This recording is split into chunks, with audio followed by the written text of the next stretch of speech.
네, 그럼 오늘 판결 내용 좀 더 들어가 보겠습니다. 법조팀 백인성 기자 나와 있습니다.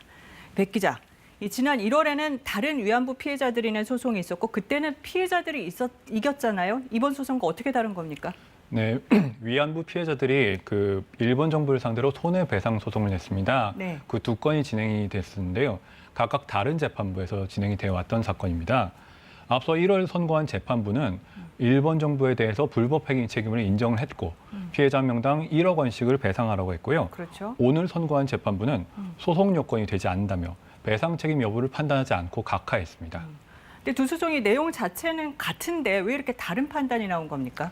네, 앞서 리포트에 나왔듯이 이른바 국가 면제 원칙이 적용이 되느냐 여부가 네. 이 재판부 판단은 갈랐습니다. 네. 국가 면제 원칙은 한 나라의 주권 행사에 대해서는 다른 나라의 법원의 재판권이 미치지 않는다는 원칙인데요. 다른 나라 법원에 어떤 정부가 피고로 선다는 건 그 나라의 주권이 다른 나라의 재판권 밑에 있다는 뜻이기 때문에 주권 침해로 볼 수가 있어서 국제적으로 통용되고 있습니다. 네. 지난 1월의 경우에는 법원이 이례적으로 주권 면제 원칙을 배제했는데요.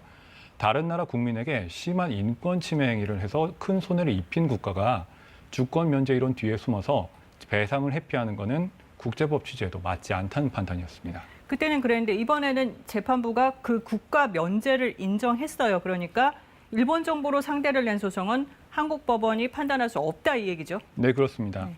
일본 정부 상대로 본안 판단까지 나아가는 것은 국제법 위반이 될 소지가 있다는 겁니다. 재판부는 1940년대에 이탈리아 국민이 독일에서 강제 노역한 것을 두고 이탈리아 법원이 독일 정부에 대해서 배상 책임을 인정한 사례를 들었는데요. 이후에 국제사법재판소가 국가 면제 원칙을 적용하지 않았던 이탈리아의 법원 판결이 잘못됐다는 결론을 냈습니다. 네. 재판부는 이 국가 면제를 이렇게 부정을 하면 선고나 그 이후 강제 집행 과정에서 외교적인 충돌이 불가피할 것도 지적을 했습니다. 네. 이제 오늘 판결에 대해서 피해자들이 이제 항소를 검토한다고 하는데 앞으로는 그럼 어떻게 되는 겁니까? 네, 2심에서도 비슷한 판결이 나오게 된다면 이건 대법원까지 상고가 이어질 것으로 예상이 되는데요. 네. 이때도 위안부 문제에 대해서 국가 면제 원칙을 극복한지 여부가 가장 큰 핵심 쟁점이 될 것으로 보여집니다. 네.